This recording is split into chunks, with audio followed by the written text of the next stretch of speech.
I want you to think about the last time you looked at another human being and decided in your heart that you finally understood them. You decided they were selfish. You decided they were toxic. You decided they were broken beyond repair, or cruel by nature, or incapable of change. And in that moment, something inside you felt relief, because if you could name what was wrong with them, you did not have to sit with what might be wrong in you. I want you to understand this clearly before we go any further. That relief was not healing. That relief was escape. And I say this to you not as an accusation, but as someone who has sat with this reality long enough to know that almost every one of us has done this. We have taken our pain, our confusion, our exhaustion, and instead of turning it inward toward our own nafs, we have projected it outward onto someone else's chest and called it insight. Let me say this clearly, because it is the foundation of everything we are about to walk through together. You cannot diagnose your mother's heart. You cannot diagnose your husband's intentions. You cannot diagnose your friend's narcissism, your father's coldness, your sister's jealousy, or your enemy's hatred. You do not have access to what Allah alone knows about another soul.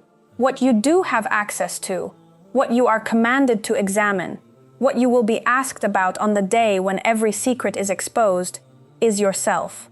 Islamic psychology sees this differently than the world around you. The world has taught you to build an entire identity around what other people did to you. It has taught you to spend your energy analyzing them, labeling them, diagnosing them from a distance, while your own qalb sits unexamined, untreated, and quietly diseased. This is where modern psychology often stops. It gives you language for what was done to you. It rarely asks what is happening inside you right now, in this moment, as you carry that pain forward. We need to be careful here, because I am not telling you that what happened to you was your fault. I am not telling you that abuse, betrayal, neglect, or cruelty should be excused. Islam does not ask you to pretend you were not hurt. But I am telling you something that is harder to hear and far more liberating than blame ever was. The only person whose interior you can actually purify, whose intentions you can actually examine, whose sins you can actually repent from, whose heart you can actually soften, is you. Every hour you spend diagnosing someone else is an hour you did not spend healing yourself. This is the rule that changes how you see people, and more importantly, it is the rule that changes how you see yourself. 1. Name the pain correctly.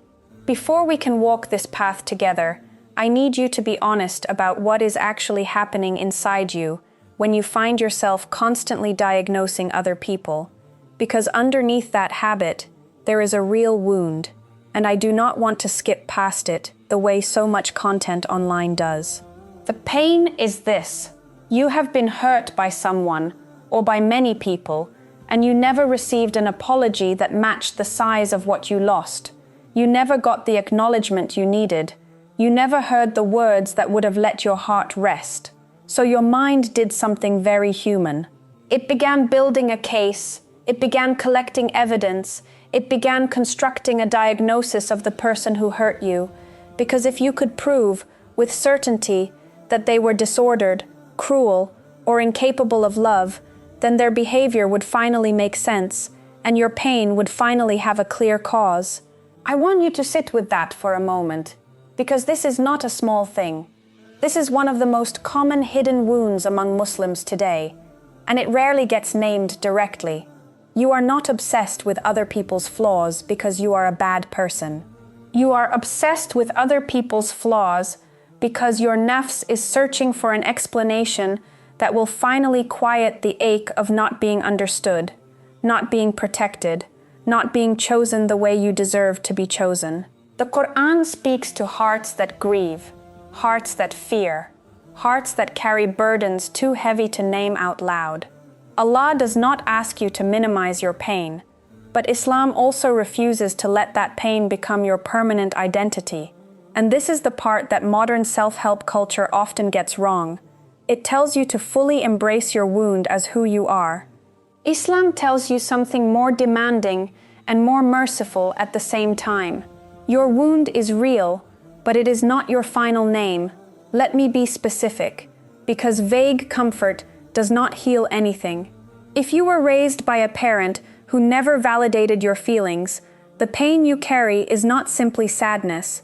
It is often a quiet, persistent fear that you are fundamentally unlovable unless you perform, unless you achieve, unless you shrink yourself into something manageable. If you were betrayed by a spouse or a close friend, the pain is not just heartbreak. It is often a collapse of trust so complete that you begin scanning every new person for signs of the same betrayal before it even happens. If you grew up around constant criticism, the pain is often a harsh inner voice that never rests, one that sounds like it belongs to someone else but has actually become your own. Name it specifically. Do not let it stay as a vague cloud of unhappiness. The nafs cannot be treated when the wound is left unnamed, just as a physical illness cannot be treated when the symptoms are never described to the one who can help. You are not weak for naming this.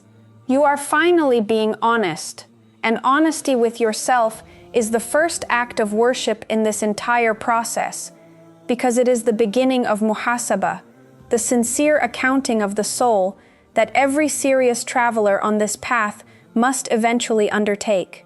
2. What the nafs does when it is wounded. Once the pain is named, I want to show you something about how the nafs behaves when it has been wounded and left unattended. The nafs is not evil by nature, but it is deeply self-protective, and when it senses threat, it will do almost anything to avoid the discomfort of true self-examination. One of its favorite strategies, and perhaps the most socially acceptable one in our current culture, is diagnosis of others. Your nafs would rather spend 3 hours analyzing your mother-in-law's personality than 3 minutes asking Allah to show it its own faults.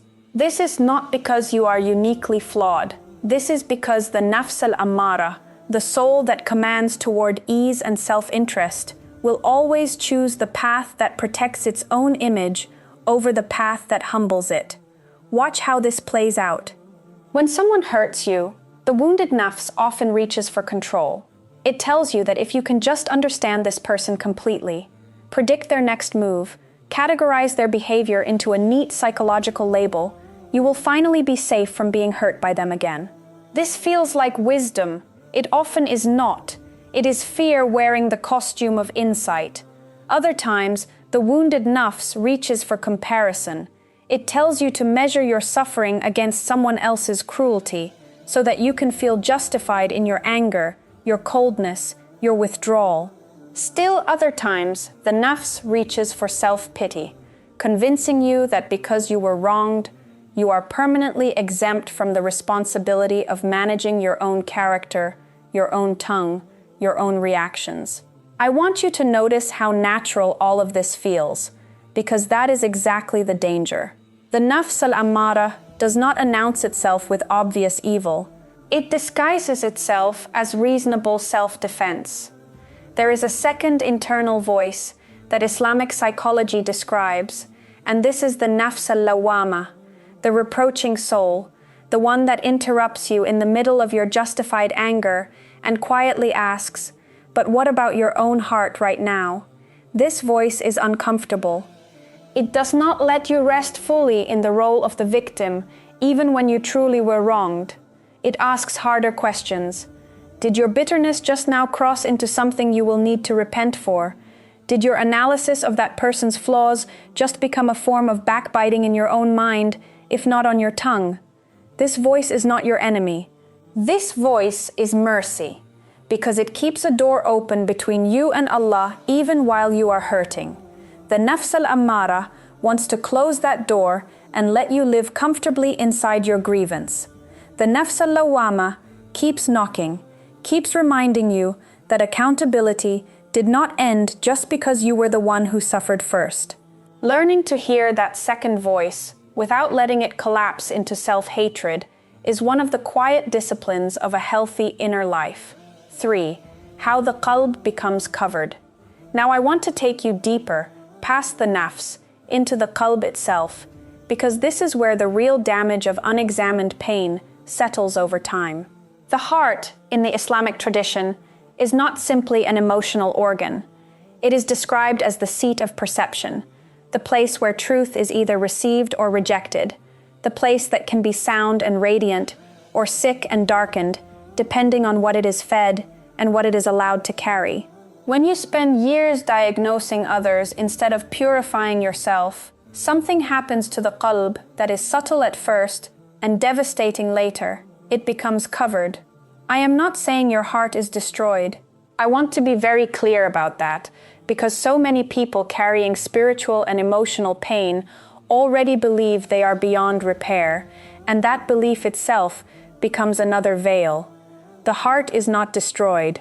It becomes veiled the way a mirror becomes covered in dust, one layer at a time, so gradually that you do not notice how little light is passing through anymore.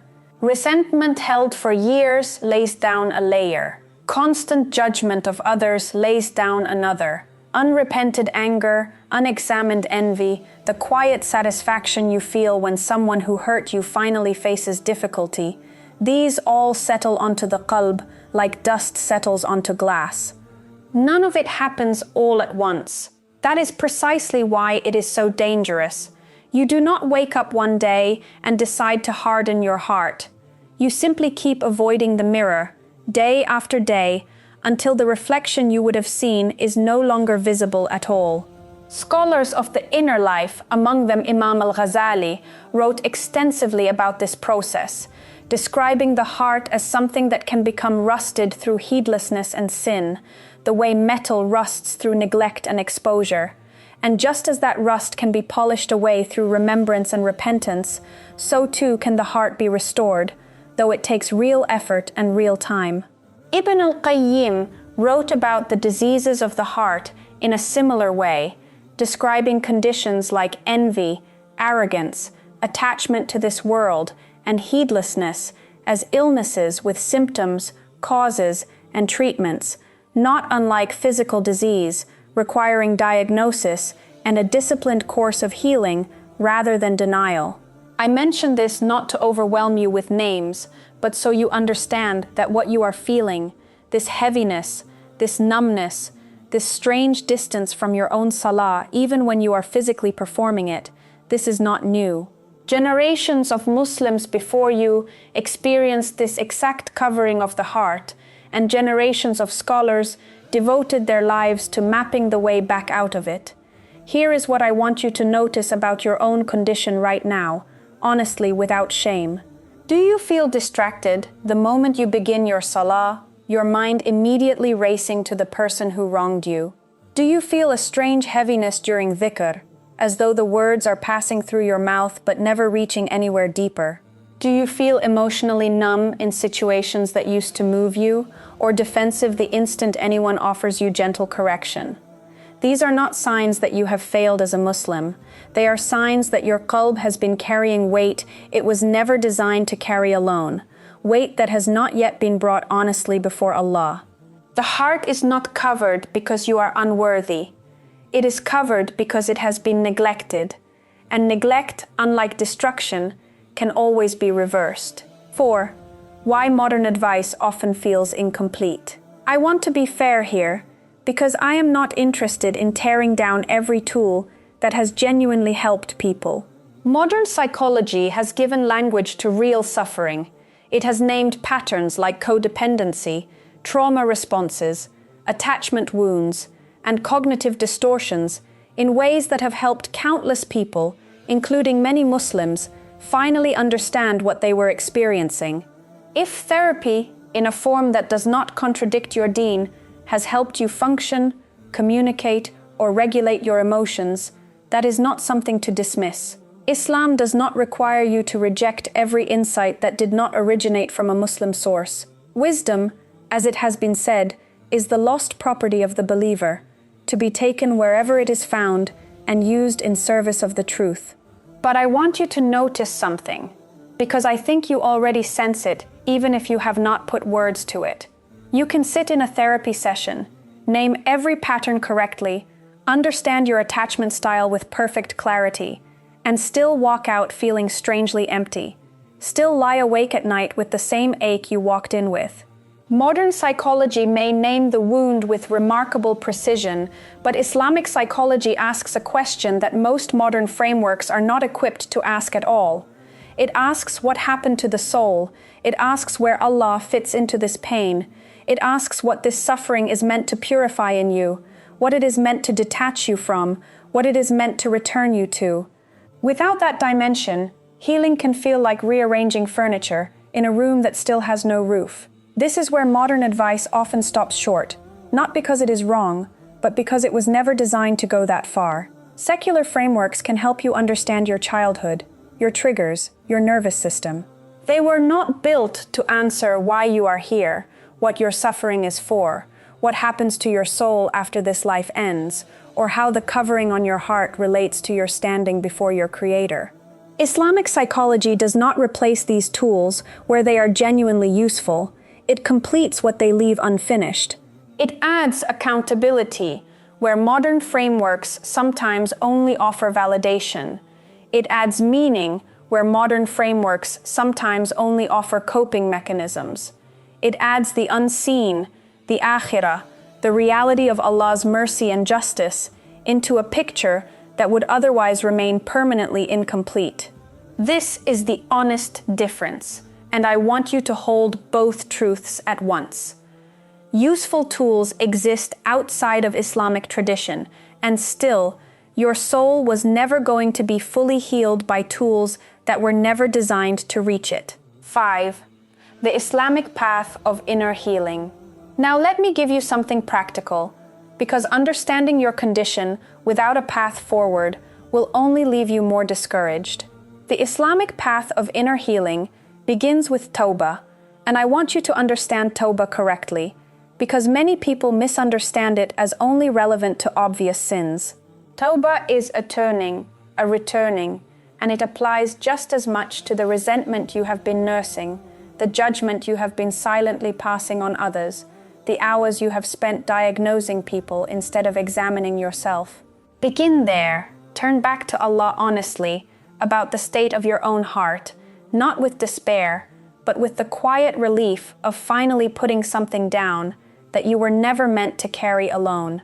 From Tawbah comes muhasabah, the disciplined practice of sitting with yourself, ideally at the end of each day, and asking honestly what your nafs did today, where it protected its own comfort at the expense of truth, where it judged instead of examined, where it demanded rights from others while ignoring its own obligations to Allah and to people. This does not need to be dramatic. It can be a few quiet minutes before sleep, a real accounting rather than a passive scroll through the day's events. Ibn al-Qayyim described this kind of self-examination as one of the essential disciplines of anyone serious about purifying the soul, because without it, a person can perform every outward act of worship while their inner condition remains completely unexamined. Alongside this, return to dhikr, not as a mechanical repetition, but as an active effort to remember Allah in the exact moments your mind wants to spiral into judgment of someone else. When you catch yourself building a case against another person's character, let that catch become a trigger for istighfar instead, a redirection of that same mental energy back toward your own accountability. Protect your salah as more than a physical motion. Ask Allah, specifically, in your own words, during sujood, to remove the covering from your heart, to soften what has hardened, to help you see your own faults as clearly as you have seen everyone else's. Practice sabr, not as passive suffering, but as the disciplined refusal to let your pain express itself through cruelty, gossip, or bitterness toward others. Practice tawakkul by releasing your grip on controlling other people's character and trusting Allah with the outcome of relationships you cannot fix through sheer analysis. And practically, examine your environment and your companionship. If certain conversations, certain friendships, or certain online spaces consistently feed your habit of diagnosing others rather than examining yourself, that environment needs boundaries, not because those people are necessarily evil, but because your nafs needs protection while it heals, the same way a wound needs protection from repeated exposure while it closes. 6. What you must stop feeding inside yourself. I need to speak to you directly now, and I ask you to receive this without collapsing into shame, because that is not my intention. There are things inside you that you have been feeding, perhaps for years, without fully realizing the cost. The first is resentment. You have been feeding it every time you replay the offense in your mind and add new evidence to the case file. Every time you rehearse the argument you wish you had won. Every time you privately hope life humbles the person who hurt you. I understand why. It feels like justice in the absence of an apology. But resentment does not punish the person you are angry at. It slowly poisons the one place they cannot reach, which is your own qalb. The second thing you must stop feeding is the victim identity. And I want to be careful with how I say this, because there is a real difference between acknowledging that you were genuinely wronged, which Islam fully validates, and building your entire sense of self around having been wronged, which Islam warns against. You can hold both truths. What happened to you was real and unjust, and you are still fully responsible for what you do with your own heart today. The moment being hurt becomes your primary identity, it becomes very difficult to grow, because growth would mean giving up the only story that currently makes sense of your pain. The third is comparison, constantly measuring your suffering, your patience, your character against everyone around you, using that comparison either to justify your bitterness or to fuel a quiet arrogance about your own spiritual state. The fourth is spiritual laziness, disguised as exhaustion, the habit of telling yourself you are too tired, too hurt, too busy to sit in muhasabah, to return to consistent salah, to pick up the Quran, while somehow still finding hours to analyze the flaws of everyone around you. I say this to you with real gentleness, because I know exhaustion is real, but I also know that the nafs is remarkably skilled at finding energy for the things that protect its ego and claiming total depletion for the things that would require it to change. Stop feeding these patterns, not because you are a bad person for having developed them, but because you deserve a heart that is no longer weighed down by what was never yours to carry in the first place. 7. Returning to your fitrah. I want to end this part of our conversation with something you need to hear more than anything else I have said so far. Beneath every wound, every year of unexamined resentment, every layer of dust that has settled on your qalb, your fitrah is still alive. The fitrah is your original nature, the pure disposition Allah placed within you before the world had the chance to distort it, and it does not disappear simply because you have spent years surviving instead of healing. The world may call you broken. Your own inner voice, shaped by years of pain, may have started to believe you are simply built this way now, incapable of softness, incapable of trust, incapable of the kind of khushu in salah that you remember feeling as a child, or in a moment of crisis when your heart briefly cracked open toward Allah again. I want you to hear this clearly. That moment was not a fluke. That was your fitrah, still intact, still reachable, still recognizing its creator the instant the noise around it quieted down enough to let it speak. The nafs wants escape. It wants to keep you busy diagnosing others, defending your wounds, staying in motion so you never have to sit still with what your own heart actually needs. But the qalb, underneath all of that noise, needs return. It has been waiting, patiently, for you to stop pointing outward long enough to finally turn back inward and upward at the same time. This is the real promise inside everything we have discussed. You are not permanently broken. You are not too far gone. You are not the sum of what was done to you, and you are not the sum of your worst reactions to it either. Pain can become a fixed identity if you let it, but Islam offers you something far greater than an identity built on wounds. It offers purification. It offers the chance to let this exact pain become the very thing that pulls you back toward Allah with more sincerity than you had before any of this happened. The wound is real. It is not your final name. So I want to leave you with this, plainly and without decoration. Stop spending your remaining days building a case against the people who hurt you. You were never given access to their hearts, and you were never going to find peace there, even if you had been. What you were given, what you are still being given in this very moment, is access to your own nafs, your own qalb, your own return. Take that seriously. Sit with Allah honestly tonight. Name what has been covering your heart. Ask for it to be lifted, not because you are pretending the pain never happened, but because you refuse to let that pain be the last word on who you are. Your fitrah has been waiting for you this whole time, patient the way only mercy can be patient. Turn back to it.